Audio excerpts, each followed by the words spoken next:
Hello everyone, स्वागत है आपका हमारे यूट्यूब चैनल ग्लांस एकेडमी पे। आज हम घटना चक्र 2022 की सीरीज़ में इंडियन ज्योग्राफी को पढ़ रहे हैं और आज का हमारा टॉपिक होगा कृषि। और मैं आप लोगों का जो इतना प्यार मिल रहा है, इतना सपोर्ट मिल रहा है हमारे घटना चक्र सीरीज़ को, इसके लिए बहुत धन्यवाद।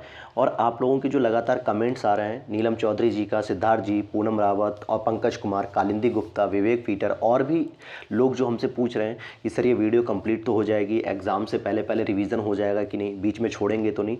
मैं आप सभी लोगों को बता दूं, पूनम जी, पंकज जी, कालिंदी जी, इन सभी लोगों को कि ये वीडियो लगातार प्रोवाइड की जाएंगी और आप लोग बस भरोसा रखिए, चैनल से जुड़े रहिए। आप लोगों को पेपर से पहले पहले पूरी कंटेंट को पूरा कर दिया जाएगा, सारी घटना चक्र खत्म हो जाएंगी। और आपको एक और जानकारी दूं कि 1 से 2 दिन में अब हमारे चैनल पर पर्यावरण की सीरीज भी शुरू की जाएगी, तो आप लोग उसे भी बहुत अच्छे से प्यार दीजिएगा और अधिक से अधिक लोगों के साथ शेयर कीजिएगा। तो चलिए शुरू करते हैं हम आज की क्लास को। और आज का हमारा टॉपिक है इंडियन ज्योग्राफी में कृषि। तो हम शुरू करते हैं। भारतीय अर्थव्यवस्था में कृषि की एक अहम भूमिका होती है। जिस तरीके से उद्योग की, सेवा क्षेत्र की सबकी भूमिका है, वैसे ही कृषि की भी भूमिका है। भारत की आर्थिक समीक्षा जब 2017-18 इकोनॉमिक सर्वे आया था तो उसके अनुसार था कि देश की आबादी का 49% कृषि क्षेत्र से रोजगार प्राप्त करता है, यानी कि लगभग देश की आधी आबादी को कृषि से रोजगार प्राप्त होता है। जबकि इकोनॉमिक सर्वे 2021 में यह कहा गया कि यह धीरे धीरे 54.6% कार्यबल और कृषि एवं संबद्ध क्षेत्र, जो कि जनगणना 2011 के संलग्न है। तो ये सारी चीज़ें बताई गई। और वहीं यह भी बताया गया कि 2020-21 के दौरान बताया गया कि देश के ग्रॉस वैल्यू एडिशन, जो कि जीवीए में इसकी हिस्सेदारी 20.2% है, जबकि 21-22 में इसके फर्स्ट जो हाफ होता है टर्म्स, उसमें 18.8%। तो मतलब कि एग्रीकल्चर की हिस्सेदारी को दिखाया जा रहा है।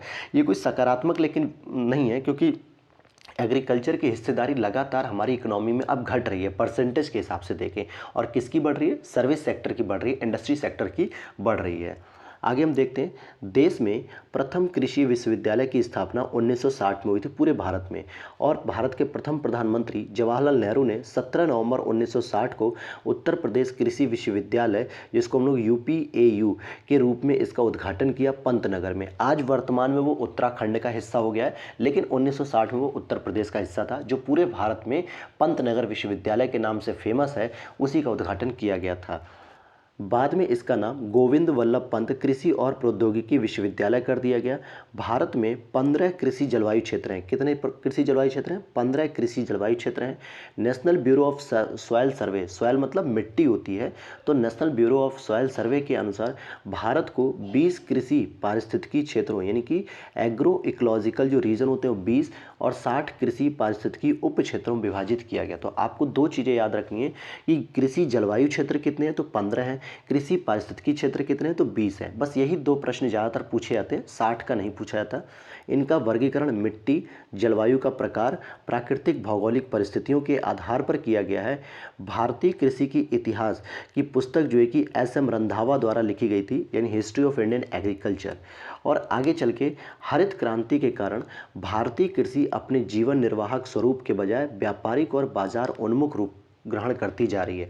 जीवन निर्वाह का मतलब होता है कि जो भारतीय कृषि पहले लोग करते थे केवल अपने परिवार का भरण पोषण करने के लिए, गेहूं, चावल, मक्का, अनाज, दाल वगैरह की खेती कर लेते थे कि मेरे परिवार का भरण पोषण आराम से 1 साल तक हो सकेगा।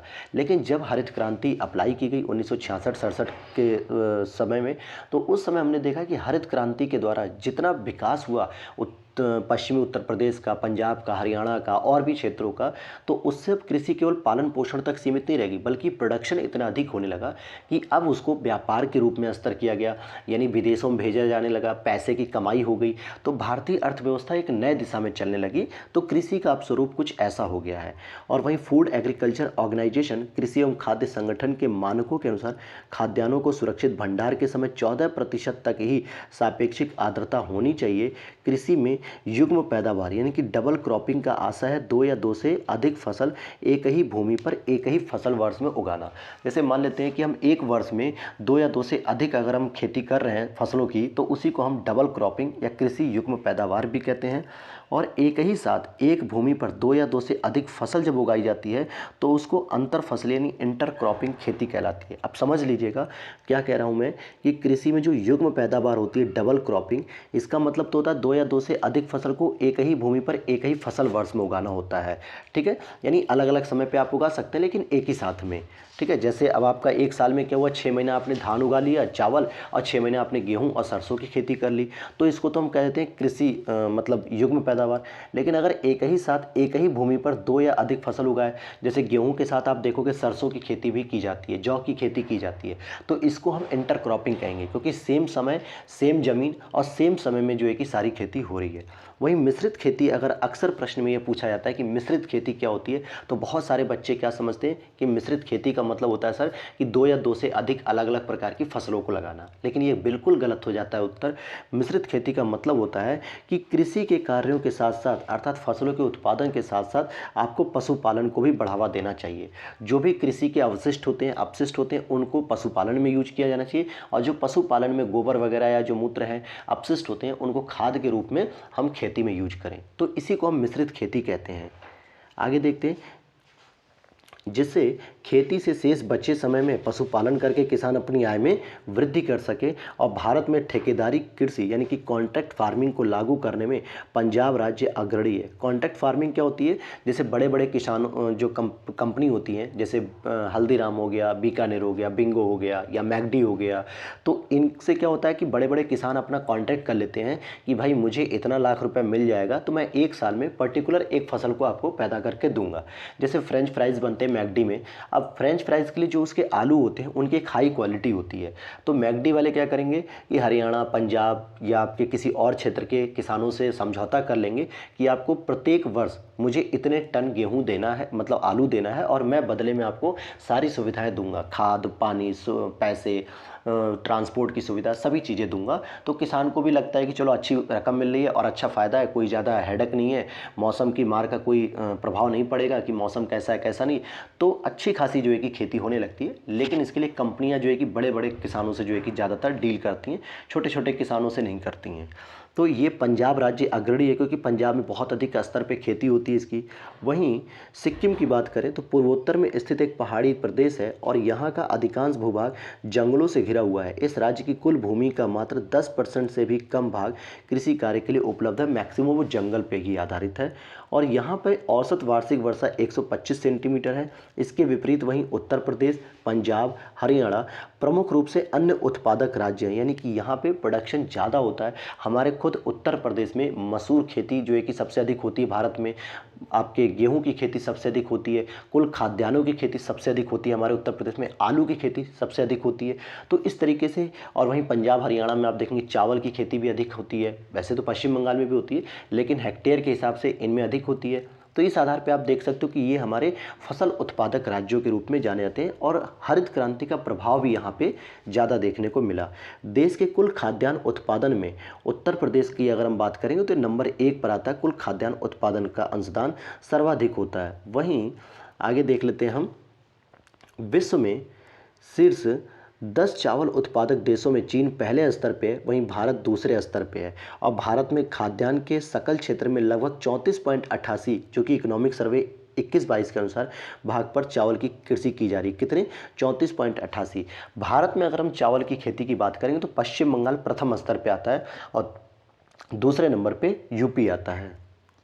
इसके बाद अगर हम देखें कि सर्वाधिक उर्वरक का उपभोग करने वाले 5 राज्य, यानी ऐसे वो कौन से 5 राज्य हैं जो अपने खेती में सबसे अधिक पेस्टिसाइड या एनपीके नाइट्रोजन फास्फोरस और जो है कि पोटेशियम इनके प्रयोग ज़्यादातर करते हैं। तो सबसे अधिक उर्वरक का प्रयोग उत्तर प्रदेश के द्वारा किया जाता है, दूसरे नंबर पे महाराष्ट्र आते हैं, तीसरे पे मध्य प्रदेश, चौथे पे पंजाब और पांचवे पे कर्नाटक। वहीं 19-20 के आंकड़ों के अनुसार किलोग्राम प्रति हेक्टेयर की दृष्टि से सर्वाधिक उर्वरक उपभोग करने वाले 5 राज्यों में सबसे पहले बिहार है, फिर पंजाब है, फिर हरियाणा, फिर तेलंगाना और फिर आंध्र प्रदेश। तो आप देख सकते हैं कि सर्वाधिक उर्वरक का उपभोग यानी एनपीके नाइट्रोजन पोटेशियम फास्फोरस इनका उपभोग करने में उत्तर प्रदेश प्रथम नंबर पे है। फिर आगे हम देख लेते हैं संतुलित उर्वरकों का उपयोग उत्पादन बढ़ाने के लिए, खाद्य की गुणवत्ता उन्नत करने के लिए, भूमि उत्पादकता बनाए रखने के लिए किया जाता है।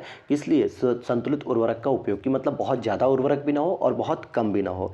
वहीं भारत में एक बीज ग्राम संकल्पना, सीड विलेज कॉन्सेप्ट का मुख्य उद्देश्य एक समान विचारों वाले किसानों को स्वयं सहायता समूह में एक साथ प्रशिक्षण प्रदान करना, जिससे कि वे अपनी पसंद की फसलों के बीजों को उत्पादित करने के साथ काम कर सकें, जिससे स्वयं की तथा साथी किसानों की बीजों की ज़रूरत को उचित समय और सस्ती कीमत पे पूरा किया जा सके और वो बाजार पे निर्धारित मतलब बाजार पे निर्भर ना रहे।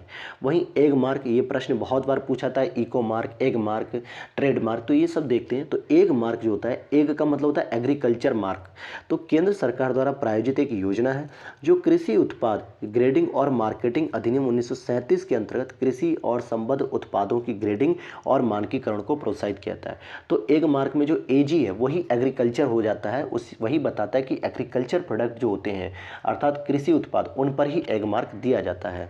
कृषि क्षेत्र को प्राथमिकता देते हुए भारत सरकार ने इसके सतत विकास हेतु कई कदम उठाए हैं।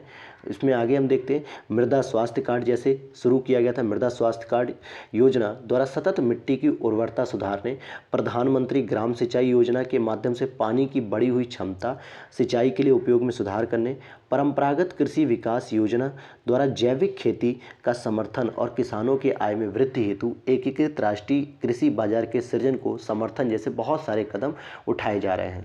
इसमें सबसे महत्वपूर्ण योगदान देता है किसान क्रेडिट कार्ड योजना केसीसी, पूरे देश में संचालित हो रही है। इसका क्रियान्वयन वाणिज्यिक बैंकों, सहकारी बैंकों, क्षेत्रीय ग्रामीण बैंकों द्वारा किया जा रहा है। तो आप देखेंगे कि गवर्नमेंट बैंक, रीजनल बैंक के द्वारा इनका जो है कि क्या किया जा रहा है, योगदान किया जा रहा है केसीसी। इसलिए केसीसी के जो कार्ड हैं वो किसी भी बैंक में आपको ईजिली मिल जाते हैं। और जो हरी खाद वाली फसलों में से नाइट्रोजन की सर्वाधिक मात्रा बोड़ा यानी कि लोबिया में 0.49% पाई जाती है, क्योंकि फसलों के वृद्धि में नाइट्रोजन की सख्त आवश्यकता होती है और मृदा को डायरेक्ट नाइट्रोजन नहीं मिलता है बल्कि अमोनिया की विधि से नाइट्रोजन मिलता है नाइट्रेट के रूप में। तो इसीलिए अगर कुछ फसलें जो कि लोबिया जैसी फसलें अगर इनकी खेती की जाती है तो मिट्टी में नाइट्रोजन की मात्रा ज़्यादा बढ़ती है, जो और भी फसलों के लिए मुख्य रूप में सहायक फसल के रूप में जाने जाते हैं। तो हरी खाद कृषि में उस सहायक फसल को कहते हैं उसे जिसकी खेती मुख्यतः भूमि में पोषक तत्वों को बढ़ाने और उसमें जैविक पदार्थों की पूर्ति करने के लिए की जाती है। तो लोबिया की खेती क्यों की जाती है? मुख्य रूप से पोषक तत्वों को बढ़ाने के लिए। और वैसे लोबिया की सब्जी भी बना के खाई जाती है, बहुत टेस्टी होती है। आगे देखते हैं ढैंचा। एक ढैंचा की भी आप देखेंगे जो धान के साथ आप इसकी खेती देख सकते हैं, इसमें भी नाइट्रोजन पाया जाता है। वहीं सनई, इसमें भी नाइट्रोजन पाया जाता है। और ग्वार, तो आप देखोगे लोबिया, ढैंचा, सनई, ग्वार, ये चारों जो चीज़ें हैं, ये चारों जो फसलें हैं वो मुख्य रूप से मृदा में नाइट्रोजन का स्थिरीकरण के लिए बनाई जाती हैं। किंतु सनई की बुआई से खेत को सर्वाधिक नाइट्रोजन प्राप्त होता है, अगर सनई की बात करेंगे। आगे देख लेते हैं, फर्टिगेशन का संबंध जल में उर्वरक को घोलकर सिंचाई से है। इस विधि से जल में आवश्यकता अनुसार रसायन मिलाकर उसकी क्षारीयता का नियंत्रण किया जा सकता है। घुले उर्वरक से सिंचाई द्वारा पौधे में पोषकों की लगभग 2 गुनी मात्रा अवशोषित होती है। इससे रासायनिक पोषणों के निक्षालन में भी कमी आती है। फर्टिगेशन विधि द्वारा मुख्यतः नाइट्रोजनी, पोटास आदि जल में घुलनशील उर्वरकों का प्रयोग किया था। तो कौन सी? नाइट्रोजन, पोटास, ये सारे के सारे घुलनशील उर्वरक होते हैं। रॉक फास्फेट या फास्फोरस से कई उर्वरक जो जल में घुलनशील नहीं हैं, इस विधि द्वारा प्रयोग के उपयुक्त नहीं होते हैं। वहीं कृषि में शून्य जुताई अर्थात खेत की जुताई किए बगैर अगली फसल बोने से निम्नलिखित लाभ होते हैं। फसल की लागत में कमी आती है, यानी कि कोई खुद जुताई वगैरह नहीं होती, ट्रैक्टर नहीं चलाना पड़ता है, पानी नहीं भरना पड़ता है। पिछली फसल के अवशेष को खेत में छोड़ दिया जाता है, जिससे वह सड़कर खाद बनता है और इससे उर्वरक उपभोग में भी कमी आती है। धान की नर्सरी बनाने के बजाय सीधे बुआई के समय और श्रम की भी बचत होती है। फसलों द्वारा वायुमंडल से अवशोषित कार्बन डाइऑक्साइड मृदा में मिल जाती है, जिससे वायुमंडल में क्या होता है, वायुमंडल से कार्बन पृथक हो जाता है, यानी अलग हो जाता है। और वहीं अगर हम भारतीय पारितंत्र अनुकूल कृषि में विकल्पगत सभी विधियों को अपनाया जा रहा है। इसमें सिंब आधिक्य यानी कि दलहनी फसलों की अधिकता, जिसको हम सिंब आधिक्य से प्राकृतिक रूप से मृदा की उर्वरा शक्ति बढ़ती है। टेंसियोमीटर फसल सिंचाई की ज़रूरत को बताता है, जिससे नियंत्रित सिंचाई से उत्पादकता भी बढ़ती है और जल की बचत भी होती है। अगला है, भारत के योजना आयोग ने वर्ष 1989 में मृदा, वर्षण, तापमान, उच्चावच, जल संसाधनों आदि कृषि जलवायु कारकों की समानता के आधार पर भारत को 15 वृहद कृषि जलवायु प्रदेश में विभाजित किया। तो हमने बताया कि भारत को 15 कृषि जलवायु प्रदेशों में विभाजित किया गया, वहीं 20 जो है कि कृषि पारिस्थितिकी विभाजों मतलब प्रदेशों में विभाजित किया गया है। तो अब हम इससे संबंधित अब आगे देखेंगे इसके MCQ जो इम्पॉर्टेंट प्रश्न हैं। चलिए पहला प्रश्न देखते हैं। पहला प्रश्न है, स्थायी कृषि पर्माकल्चर पारंपरिक रासायनिक कृषि से किस तरह भिन्न है। तो देखिए ये जो शब्द है पर्माकल्चर, ये UPSC का प्रश्न है, इसलिए यहाँ पे थोड़ी शब्दों की जटिलता होगी, लेकिन आपको परेशान नहीं होना है। स्थायी कृषि एक धान्य कृषि पद्धति को हतोत्साहित करता है, किंतु पारंपरिक रासायनिक कृषि में एक धान्य कृषि पद्धति की प्रधानता है। अगले स्टेटमेंट को देखते हैं। यहाँ पर दूसरा कह रहा है, पारंपरिक रासायनिक कृषि के कारण मृदा की लवणता में वृद्धि हो सकती है, किंतु इस तरह की परिघटना स्थायी कृषि में दृष्टिगोचर नहीं होती है। पारंपरिक रासायनिक कृषि अर्ध शुष्क क्षेत्रों में आसानी से संभव है, किंतु ऐसे क्षेत्रों में स्थायी कृषि इतना आसानी से संभव नहीं होती है। वहीं मल्च बनाने यानी मल्चिंग मतलब होता है जो खेतों में जैसे धान काटते हैं, गेहूँ काटते हैं, तो नीचे की जो जड़ें रह जाती हैं ना, उसी को हम मल्चिंग कहते हैं, यानी कि जो अवशेष होते हैं वो खेतों में ही रहते हैं। कि प्रथा स्थायी कृषि से काफ़ी महत्वपूर्ण है, किंतु पारंपरिक रासायनिक कृषि में ऐसी प्रथा आवश्यक नहीं है। तो नीचे पूछा जा रहा है कि सही कूट का प्रयोग करिए। तो 1 2 4 ये 1 2 4 तो सही है, लेकिन तीसरा स्टेटमेंट गलत है, क्योंकि पारंपरिक रासायनिक कृषि अर्ध शुष्क क्षेत्रों में आसानी से संभव है। ऐसा नहीं है, जहाँ पे पानी की कमी है वहाँ पे आसानी से संभव नहीं हो सकती है। तो इसलिए ये IAS प्री 2021 का प्रश्न है, 1 2 4 इसका सही हो जाएगा। अगले प्रश्न को हम चलते हैं। क्वेश्चन नंबर 2 हम देखते हैं। कृषि में शून्य जुताई के क्या लाभ हैं, या मतलब कि क्या लगभग हैं या लाभ हैं। पिछली फसल के अवशेषों को जलाए बिना गेहूं की बुआई संभव है। चावल की नई पौध की नर्सरी बनाए बिना धान के बीजों का नम मृदा में सीधे रोपण संभव है। मृदा में कार्बन पृथक्करण संभव है। तो तीनों ही स्टेटमेंट यहाँ पे सही हो जाएंगे और डी स्टेटमेंट आपका सही हो जाएगा। अभी हमने पढ़ा भी है इसको। आगे देखते हैं, कृषि में फर्टिगेशन के क्या लाभ होते हैं। सिंचाई जल की क्षारीयता का नियंत्रण संभव है। रॉक फास्फेट और अन्य सभी फास्फेटिक उर्वरकों का सफलता के साथ अनुप्रयोग संभव है। पौधों के लिए पोषक बढ़ी हुई मात्रा में सुलभ किए जा सकते हैं। रासायनिक पोषकों के निक्षालन में कमी भी संभव होती है। तो सही जवाब हो जाएगा 1 3 4। दूसरा गलत है, क्योंकि रॉक फास्फेट और सभी अन्य फास्फेटिक उर्वरकों का सफलता के साथ अनुप्रयोग संभव है, इतना आसान नहीं होता है ये। अगले प्रश्न को देखते हैं। क्वेश्चन नंबर 4 है, भारत के संदर्भ में निम्नलिखित कथनों में से किन पद्धतियों को पारितंत्र अनुकूली कृषि माना जाता है। देखिए 2020 का जो UPSC प्री एग्ज़ाम था वो मैंने खुद दिया था, और उस समय एग्रीकल्चर के लगभग 7 से 8 प्रश्न आए हुए थे, इसलिए आपको लगातार एग्रीकल्चर में यहाँ पे प्रश्न देखने को मिल रहे हैं। तो प्रश्न नंबर 4 है, भारत के संदर्भ में निम्नलिखित में से किन या किस पद्धतियों को पारितंत्र अनुकूली कृषि माना जाता है। मतलब जो पर्यावरण के भी अनुकूल रहे। फसल का विविधि स्वरूप, सिंब आधिक्य जिसको हम लिंग इंटेंसिफिकेशन कहते हैं, टेंसियोमीटर का प्रयोग और ऊर्ध्वाधर कृषि। तो हमने ये चारों स्टेटमेंट ऊपर पढ़े थे, तो डी ऑप्शन सही हो जाएगा। क्वेश्चन नंबर 5 है, भारतीय कृषि का इतिहास हिस्ट्री ऑफ इंडियन एग्रीकल्चर, यह पुस्तक किसने लिखी थी। तो MS रंधावा ने लिखी थी। अगला प्रश्न है, यहाँ पे 3 कथन कारण दिए हुए, इनको आपको सही करना है। भारत को 20 कृषि जलवायु प्रदेशों में बांटा गया है। भारत को 15 कृषि पारिस्थितिकी प्रदेशों में बांटा गया है।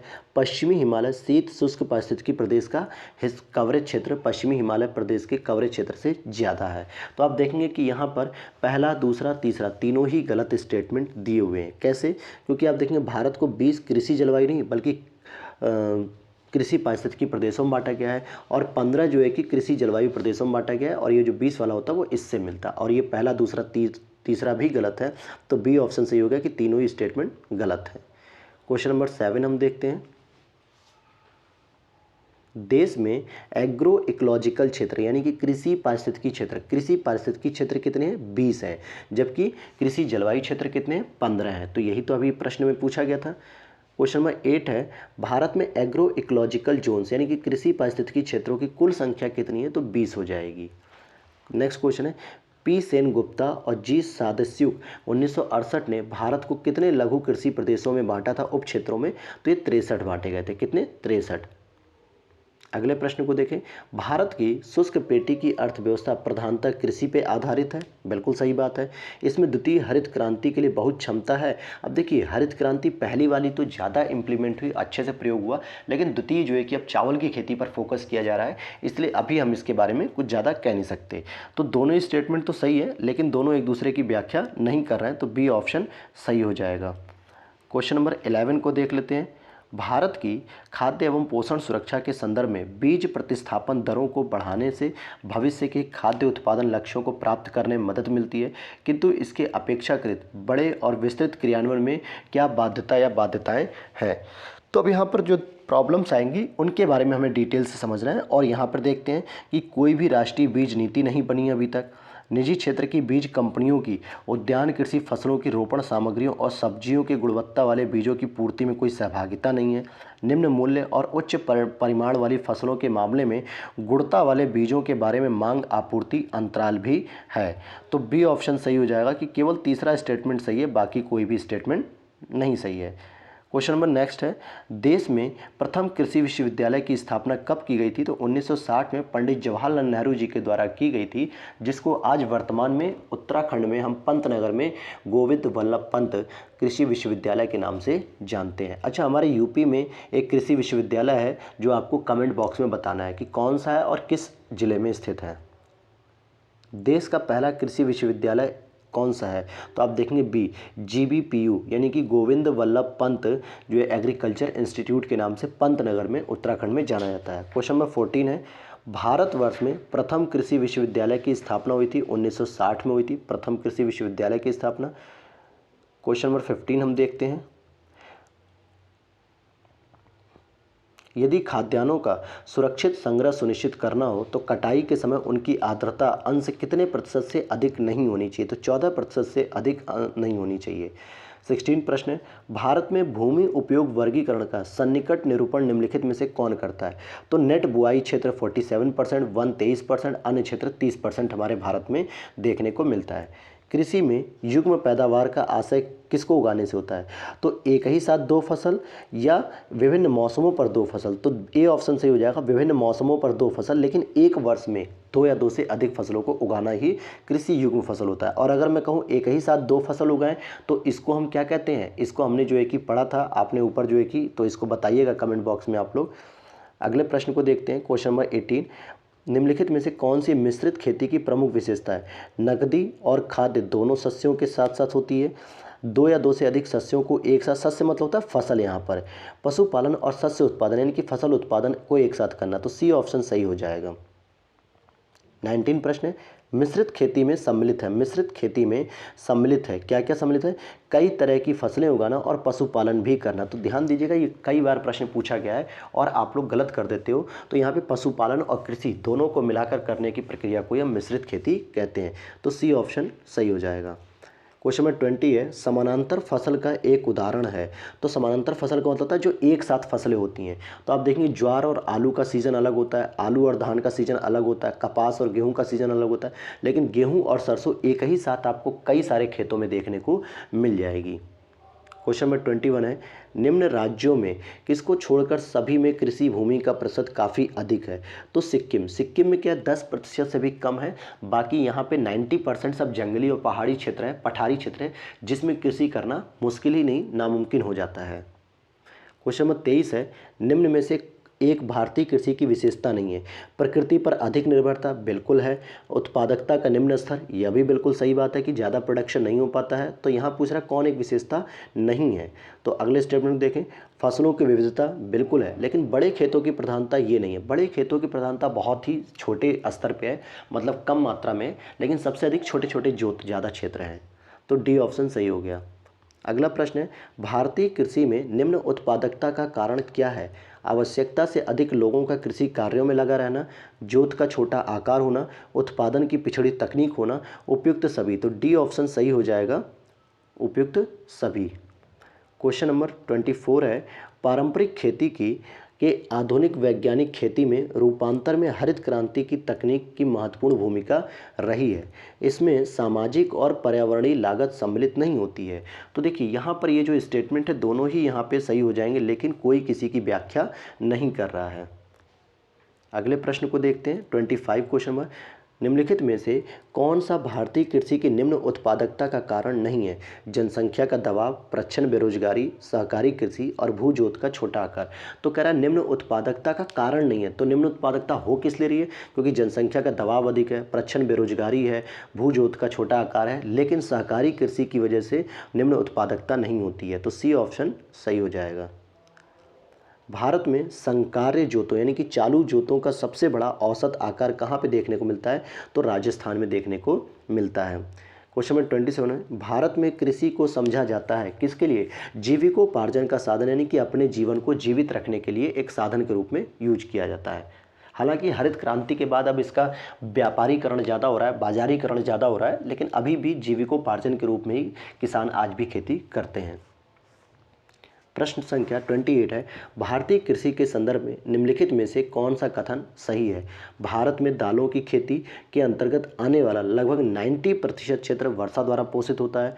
पिछले 2 दशकों में राष्ट्रीय स्तर पर खेती किए जाने वाले कुल क्षेत्र में दालों का भाग दोगुना हो गया है। विश्व में कुल क्षेत्र में होने वाली चावल की खेती का लगभग 15% भाग भारत में है। भारत में होने वाली खेती के कुल क्षेत्र में से लगभग 34% क्षेत्र में चावल की खेती होती है। तो देखिए चावल की खेती 34 नहीं बल्कि 38% के क्षेत्रों में होती है। तो ए ऑप्शन सही हो जाएगा कि आज भी दालों की जो खेती है वो 90% बारिश पर ही निर्भर करती है, वर्षा वाले क्षेत्रों पर। अगर वो वर्षा नहीं होगी प्रॉपर तो दाल की खेती नहीं हो पाएगी हमारे भारत में। क्वेश्चन नंबर 29 है, भारत में रासायनिक उर्वरकों के 2 बड़े उपभोक्ता हैं, कौन कौन? तो एक तो हमारा उत्तर प्रदेश सबसे नंबर 1 पे, दूसरा आंध्र प्रदेश पे। तो डी ऑप्शन सही हो गया। अगला प्रश्न है, निम्नलिखित में से हरी खाद वाली फसलों में किसमें नाइट्रोजन की मात्रा सर्वाधिक पाई जाती है? तो देखिए ढैंचा, लोबिया, सनई, ग्वार ये चारों ही नाइट्रोजन वाली मात्रा है, लेकिन सबसे अधिक लोबिया में पाई जाती है। किसमें? लोबिया में। क्वेश्चन नंबर 31 देखें, नई सुधारी गई ऊसर में हरी खाद के लिए उपयुक्त है। ऊसर का मतलब क्या होता है? एक ऐसी भूमि जो बंजर थी, जिसमें खेती नहीं होती थी, लेकिन अब किसी प्रकार से हमने उसको सुधार किया तो उसमें हरी खाद के लिए सबसे अधिक उपयुक्त क्या होगा? लोबिया। क्योंकि बंजर भूमि में पानी की मात्रा बहुत कम होती है और यहाँ पे लोबिया आराम से बिना पानी के भी थोड़ी बहुत मात्रा में हो जाती है। संतुलित उर्वरक उपयोग क्यों किए जाते हैं? उत्पादन बढ़ाने के लिए, भूमि की गुणवत्ता उन्नत करने के लिए, भूमि की उत्पादकता बनाए रखने के लिए, या यह सभी? तो डी ऑप्शन सही हो जाएगा, यह सभी के लिए हो जाएगा। 33 है, दक्षिणी भारत में उच्च कृषि उत्पादकता का क्षेत्र पाया जाता है तमिलनाडु के तट में। और मैं आपको बताऊं तमिलनाडु के तट में जो लौटते हुए मानसून से जो बारिश होती है, इसीलिए वहाँ पे अक्टूबर, नवंबर, दिसंबर में चावल की खेती की जाती है। अगला प्रश्न है, पुनर्भरण योग्य भौम जल संसाधन में सबसे संपन्न राज्य कौन सा? तो उत्तर प्रदेश, हमारा प्यारा उत्तर प्रदेश, जो कि पुनर्भरण योग्य भौम जल संसाधन में सबसे संपन्न राज्य होता है। अगला प्रश्न है, निम्नलिखित राज्यों में से कौन भारत में ठेकेदारी कृषि को लागू करने में अग्रणी है? तो पंजाब इसका सही जवाब हो जाएगा। क्वेश्चन नंबर 36 देखेंगे, हरित खेती में सन्निहित होता है जैविक खेती और बागवानी पर जोर देना। बागवानी और पुष्प कृषि पर ध्यान केंद्रित करते समय कीटनाशकों और रासायनिक उर्वरकों से बचाव, समेकित कीट प्रबंधन, समेकित पोषक पदार्थ आपूर्ति और समेकित प्राकृतिक संसाधन प्रबंधन। तो सी ऑप्शन सही हो जाएगा। अगला प्रश्न है, भारतीय कृषि पर वैश्वीकरण के प्रभाव के संदर्भ में निम्नलिखित में से कौन सी व्याख्या असत्य है? तो जलवायु परिवर्तन। क्या कह रहा है कि वैश्वीकरण के प्रभाव के संदर्भ में कौन सी व्याख्या असत्य है? तो जलवायु परिवर्तन ही असत्य है, बाकी सभी चीज़ें हैं। तो हम इसको समझते हैं, यहाँ पर पढ़ लेते हैं। यहाँ पर लिखा है, भारत में वैश्वीकरण की शुरुआत नरसिम्हा राव सरकार द्वारा 1991 में की गई थी। तब से लेकर आज तक भारतीय कृषि पर वैश्वीकरण का अत्यधिक प्रभाव पड़ा है, जिसमें अंतर्राष्ट्रीय बाजारों तक भारतीय किसानों के उत्पादों की पहुंच, नकदी फसलों पर अत्यधिक बल, आय असमानता में वृद्धि, आर्थिक सहायता में कटौती आदि शामिल है। वैश्वीकरण के तहत बड़े किसानों को अधिक लाभ होता है, जबकि छोटे किसानों को उतना लाभ नहीं मिल पाता है। जलवायु परिवर्तन पर वैश्वीकरण का प्रभाव नहीं पड़ता है, मतलब जलवायु परिवर्तन का पर जो है कि वैश्वीकरण का कोई प्रभाव नहीं होता है। हाँ, वैश्वीकरण पर जलवायु परिवर्तन का जरूर प्रभाव पड़ता है। आगे देखते हैं क्वेश्चन नंबर 38, कौन सा एक बीज ग्राम संकल्पना सीड विलेज कॉन्सेप्ट के प्रमुख उद्देश्यों का सर्वोत्तम वर्णन करता है? किसानों को अपने ही खेत के बीजों का उपयोग करने के लिए प्रोत्साहित करना और उन्हें दूसरों से बीज खरीदने के लिए हतोत्साहित करना, किसानों को गुणवत्ता युक्त बीज उत्पादन का प्रशिक्षण देने में लगाना तथा उनके द्वारा दूसरों को समुचित समय पर और वहन करने योग्य लागत में गुणवत्ता बीज उपयुक्त जो है कि बीजों को उपलब्ध कराना। तो बी ऑप्शन सबसे ज़्यादा सुटेबल है, बी ऑप्शन ही सही हो जाएगा 38 का बी। क्वेश्चन नंबर 39 देखते हैं हम लोग। एग मार्क क्या होता है? तो एग मार्क का मतलब होता है AGMARK।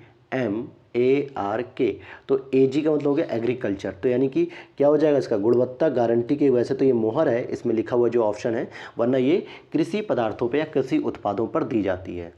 भारत में सीमांत कृषि भूमि जोत का आकार कितना है? तो 1 हेक्टेयर से कम। जहाँ पर लोगों के पास 1 हेक्टेयर से भी कम जो है कि ज़मीन है उसे सीमांत कृषि भूमि जोत माना जाता है। अब यहाँ समझते हैं सीमांत कृषि भूमि जोत जो सबसे छोटा और सबसे अधिक मात्रा में भारत में देखने को मिलता है, तो 1 हेक्टेयर से कम, छोटी जोत 1 से 2 हेक्टेयर के बीच में, अर्ध मध्यम जोत 2 से 4 हेक्टेयर, मध्यम जोत 4 से 10 हेक्टेयर, बड़ी जोत 10 हेक्टेयर से अधिक होता है। अगला प्रश्न है 41।